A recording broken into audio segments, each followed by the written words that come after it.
What a fine group of humans we have assembled this morning. You folks are wonderful. Thank you for being here. My first guest, actually my second guest, following Chuck the Weasel.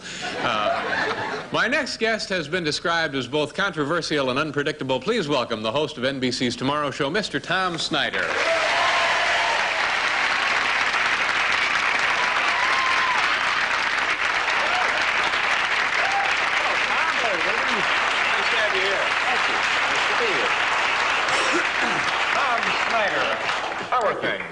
Things are fine, thank you. I appreciate you getting up this end of the day because you... This is a little early. There are a number of things I usually do in the morning that I haven't accomplished yet to be here. Now, what, phone calls and so yes, forth? Calls, letters, meetings with people, things like that. Figuring out whose day I can make miserable, you know. Well, you're darn good at it, Tom. How's the new show, the new Tomorrow Show? It's long. You were with us, I think, a week ago tonight, and... you'll remember this, and I don't say this in jest, 90 minutes is a long time to sit in a television studio with people who are sitting in seats such as these people are here. And most people, I feel, come to a television program to watch it in the studio for one of two reasons: to laugh, and I'm not very good at comedy, as you know and have expressed here on the air. The second reason they show up, I suspect, is to win a refrigerator or a microwave or something like that. That's right. And I ain't got no refrigerators to give away. So I sometimes say to myself in the middle of a serious interview, such as we had Thursday night with Richard Queen, the hostage from Iran, gee, are these people really here because they want to be here, or are they expecting the new car to come out at any second and, you know, get the bid on the price, something like that? So it's a little bit difficult. It's a long answer to a short question. Yeah, these people are waiting in the studio for the methadone clinic to open. I saw the fellow in the hallway, so they don't have long to wait. You know, your show is really enjoyable, and my favorite part of the show. Now, I must confess, I've not seen the new one because I get up at around dawn, deliver the papers, and then come to work. But I always enjoy you just talking to a person, and it's real interesting, and I hope you continue that segment. I don't like, and you probably don't either, panel discussions, as they call them, where you have 5 or 6 experts out there, and I have the feeling that a lot of times they bring 5 or 6 experts on because the production people are not quite comfortable with 1 or 2 they feel a subject will not be covered. But I feel when you got 8 people out there and you try to let them all have their say in front of the camera, it gets in the way of good conversation. You know, if we had 12 people here, it would be upsetting to you and me because we wouldn't be able to say the things that we want to say to each other. Yeah, I've found that a situation like that, you get into redundancy. 2 people can pretty well cover the topic. Let me talk about something different, something that you started making your living in, local news. What do you think about the way local news is being presented now? You know what I'm talking about. Exactly. And all these people who are in this room and all the people watching are now watching stations that have an hour, sometimes 2 hours of local news every night. You and I have both been at stations where we had 2 guys, 2 gals, and a dog and did 15 minutes a day, and that was the end of it. Now it has become a very valuable source of revenue to the local stations, so these programs have expanded. And some of the things they put in there, in my view, are questionable, especially material that relates to pornography or sex.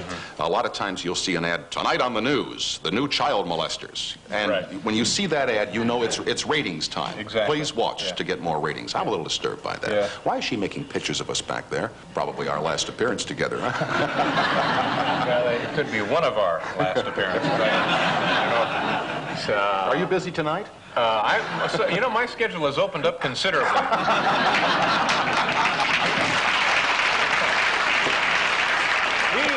We're going to pause here for a commercial and be back to talk with talk more with Mr. Snyder.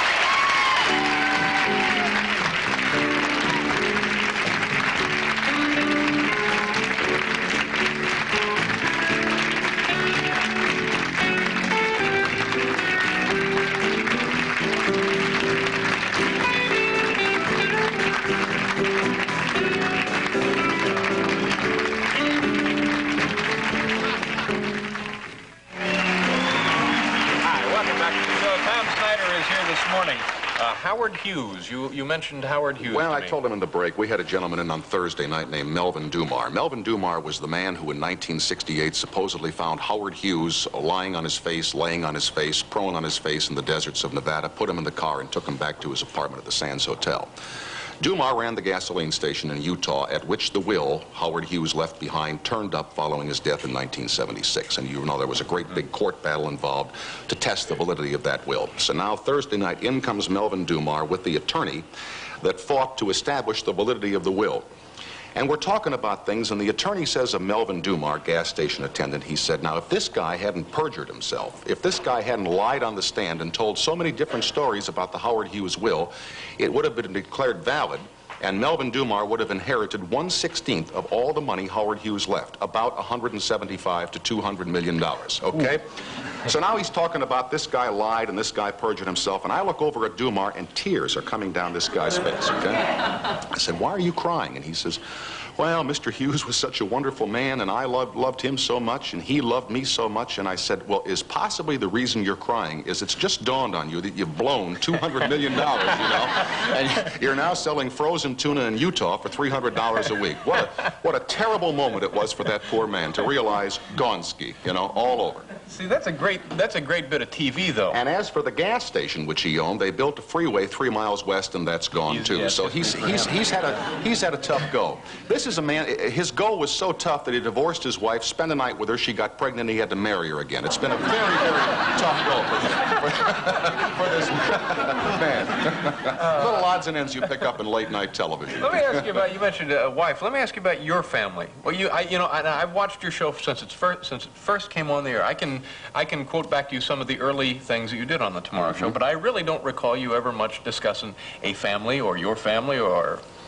You're right, I haven't discussed that. And I'm so happy you brought it up this morning because I'm dying.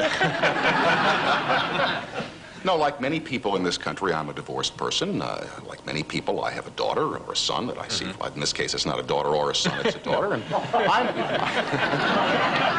was the last time I made the call anyway. And I don't talk about that too much, David, as I've noticed you don't discuss your own personal life. Now, why do you feel like not inclined to discuss it?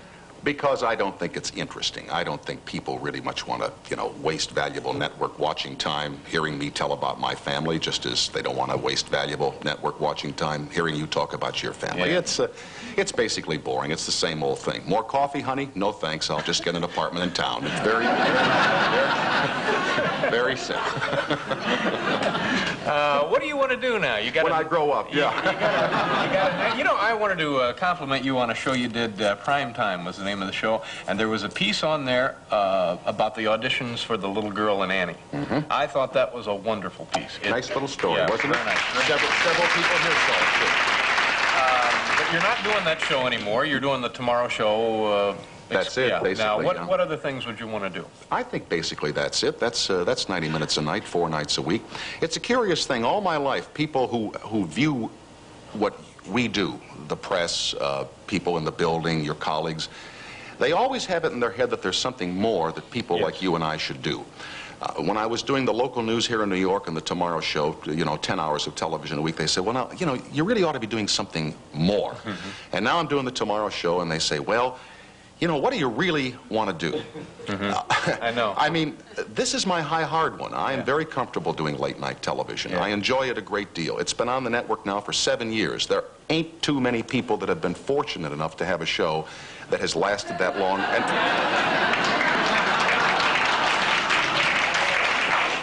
try 7 weeks. Yeah, you know that show is... But you know what I'm saying? I'm saying, hey, why do I have to do something more? And I didn't mean to say that. And No, you haven't said I'm this. glad you said that. And I am sorry that this program is going to disappear because it was something... It was something different and something adventurous and something really courageous in daytime television. And unfortunately...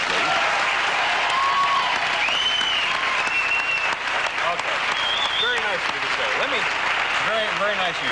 Let me ask you about... I want you to not say, because I mean that. You know, with this show not being in this building, a little bit of television in New York is going to die, and we'll all be the poorer for that. And unfortunately, there are some people down the hall on this floor who don't recognize that. Then that's their problem. Thank you very much. Very, very courageous of you to say that. day off. And their names. No.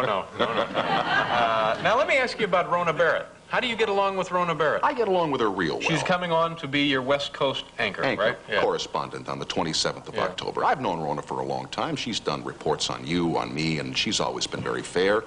And I've had some dealings with her over the years, had her as a guest on the show a couple of times. And she's a most misunderstood lady. She's not just the lovely Miss Rona, but she's a damn fine journalist and reporter and personality, a star in her own right, as the press releases say. And I'm looking forward to her being there. I think she'll help us there. I think for me to sit there and do interviews for 90 minutes is basically boring. No. That's, you know, that to me was the perfect thing for that hour of the night, was to watch you talk to somebody. And it will continue, and Rona will be joining you when? October the 27th. 27th. 27th. This gentleman's name is Tom Snyder. I'm grateful that you took the time to be here. It's my pleasure, sir. Thank you. We'll be right back.